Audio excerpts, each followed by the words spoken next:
আসসালামু আলাইকুম। SRT creation চ্যানেলের পক্ষ থেকে আপনাদের সকলকে জানাই স্বাগতম। তো আশা করি সবাই ভালোই আছেন।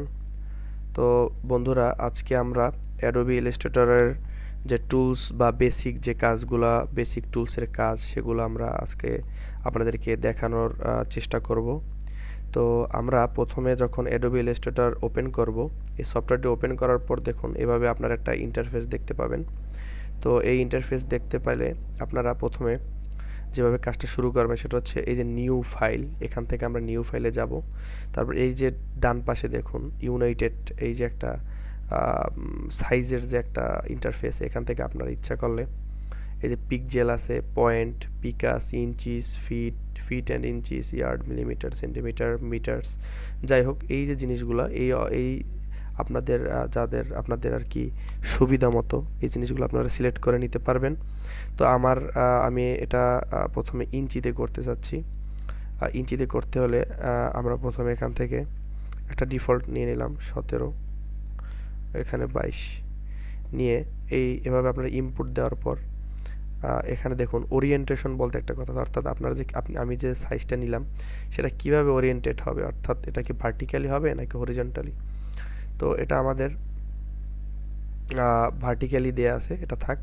আর্টবোর্ড কটা নেব, একটা নেব, দুইটি নেব না তিনটি নেব, এটা আমরা আপাতত একটাই নিচ্ছি। যাই হোক, এরপর আপনাদের কালার মোড, এই কালার মোডে RGB কালার আছে, CMYK আছে, অর্থাৎ আপনি যদি এটা প্রিন্ট করাতে চান সেক্ষেত্রে CMYK কালার দিয়ে আপনাদের শুরু করবেন। আর একটা হচ্ছে রাস্টার ইফেক্ট, এই যে এটা কত মানে এটা আর কি ইফেক্টটা কতটুকু হবে, বা এই ছবিটা বা আমরা যে এডিটটা করব সেটা কতটুকু মানে রেজুলেশনটা কীরকম হবে, এটা হাই দেয়া আছে। Preview mode default. যাই হোক, এই হলো মোটামুটি বিষয়। এরপর আমরা ক্রিয়েট এই অপশনটাকে ক্লিক করলাম। দেখুন ক্লিক করার সাথে সাথে আমাদের যে আমরা সাইজটি ইনপুট দিয়েছি সেটা চলে আসছে। তো এই হলো বিষয়।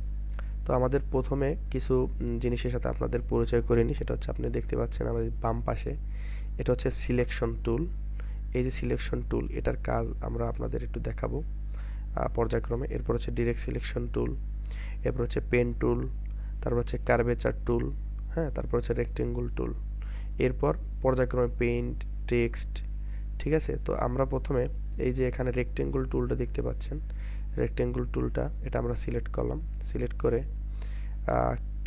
মাউসের লেফট ক্লিক করে ড্র্যাগ করে আস্তে আস্তে আমরা এটাকে বড় করলাম। দেখুন একটা রেক্টেঙ্গুল আমরা অটোমেটিক ড্র করলাম। তো এই রেক্টেঙ্গুল ড্র করার ফলে দেখুন এই রেক্টেঙ্গুলের ভিতরে আমাদের কিন্তু কোনো কালার নেই আপাতত। তো আমাদের এই জিনিসটা জানতে হবে যে এটা আমরা কীভাবে কালার দেবো। তো কালার দিতে হলে আমাদের যেহেতু ডান পাশে কোনো অপশন নেই, সেখানে আমাদের এই যে উইন্ডো, এই উইন্ডো অপশনে যেতে হবে। উইন্ডো অপশনে গিয়ে দেখুন নিচে যেগুলো টিক মার্ক দেয়া সেগুলো পাশে আছে, বাট যেগুলো নাই সেগুলো নাই। তো আমরা এখান থেকে কালার এই অপশনটি ওপেন করব। এরপর হলো কালার গাইড, এই দুইটা জিনিস আমরা এখানে এনে রাখলাম।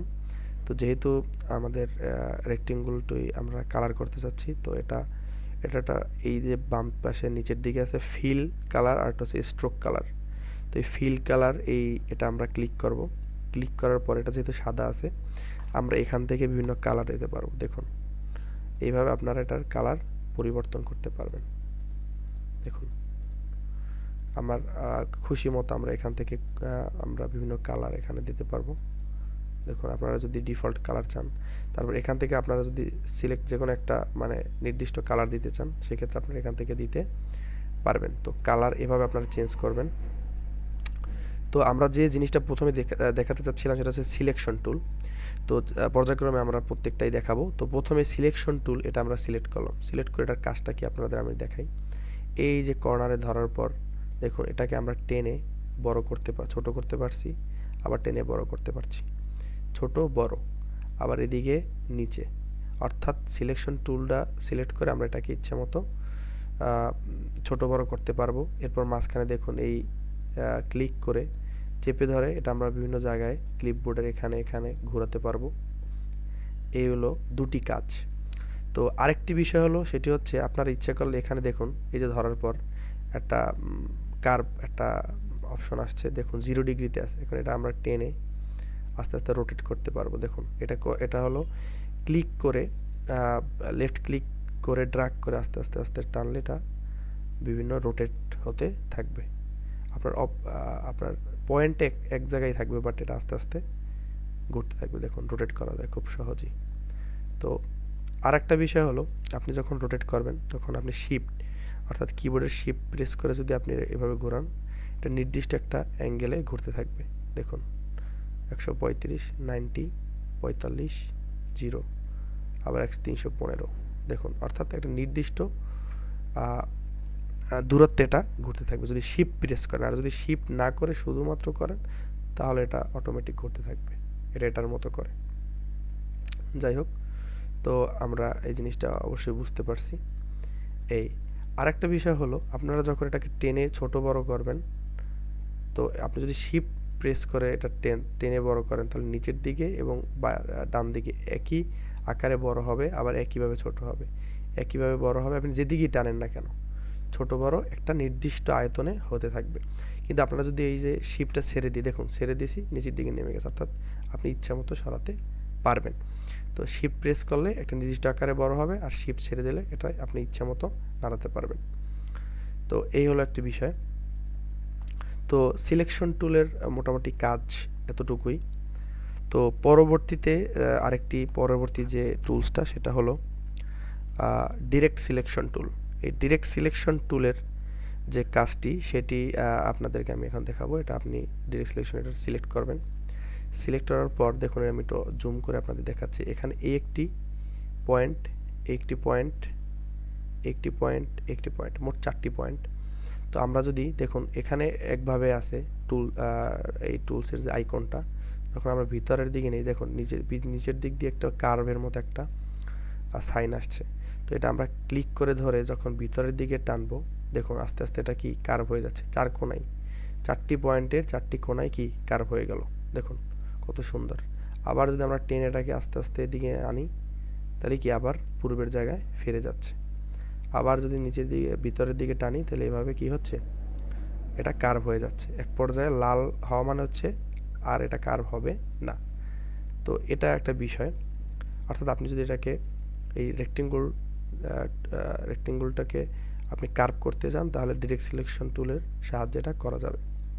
ডিরেক্ট সিলেকশন টুলের আরেকটা মজার বিষয় হলো, আপনি যদি যে কোনো একটা পয়েন্ট আপনি কার্ভ করতে চাচ্ছেন সেক্ষেত্রে আপনারা লেফট ক্লিক করে আস্তে টেনে এটাকে সিলেক্ট করে নেবেন। দেখুন এইমাত্র আমরা যখন করেছি তখন 4টা ছিল অপশন বা এই যে পয়েন্ট, এখন কিন্তু শুধুমাত্র একটা, কারণ আমি একটা সিলেক্ট করছি। তো এই কার্ভ করলে দেখুন এটা শুধুমাত্র একটা জায়গা কার্ভ হচ্ছে, একটা পয়েন্ট কার্ভ হচ্ছে, এরপর আর কার্ভ হবে না। আমি আবার ছেড়ে দিলাম। আবার যদি আমি এটা আগের জায়গায় আনতে চাই এভাবে আনতে পারবো। মানে খুব সহজে আর কি এটা আপনি করতে পারবেন। তো এভাবে করার পর দেখুন আবার আমি যদি চাই যে না আমি এই পাশের এইটা এবং এইটা করব, সেক্ষেত্রে আপনি এভাবে ড্র্যাগ করে দুটো অপশন শুধুমাত্র এক পাশ দিয়ে সেই দুইটা অপশন যেহেতু আমরা সিলেক্ট করছি সেক্ষেত্রে দুইটি পয়েন্টের জায়গা থেকে এটা আস্তে আস্তে কার্ভ হচ্ছে। তো এটাও খুব সহজ এটা এবং সুন্দর একটা টুলস। এই টুলসের ব্যবহার অনেক, আমরা যখন পরবর্তীতে বিভিন্ন ডিজাইন করব তখন আপনারা এটা দেখতে পাবেন। তো এটা হলো বিষয়। তো আজকের ক্লাসে আমরা আপাতত এই দুইটা টুলসের কাজ দেখলাম। এরপর ইনশাল্লাহ আমরা নেক্সট ক্লাসে পেন টুল, এরপরের যে টুলস পেন টুলস এবং কার্ভেচার টুলস, এই দুইটা টুলসের কাজ আপনাদেরকে দেখাবো। তো সবাই সে পর্যন্ত ভালো থাকবেন, সুস্থ থাকবেন। আল্লাহ হাফেজ। আসসালামু আলাইকুম রহমতুল্লাহি ওয়া বারাকাতুহু।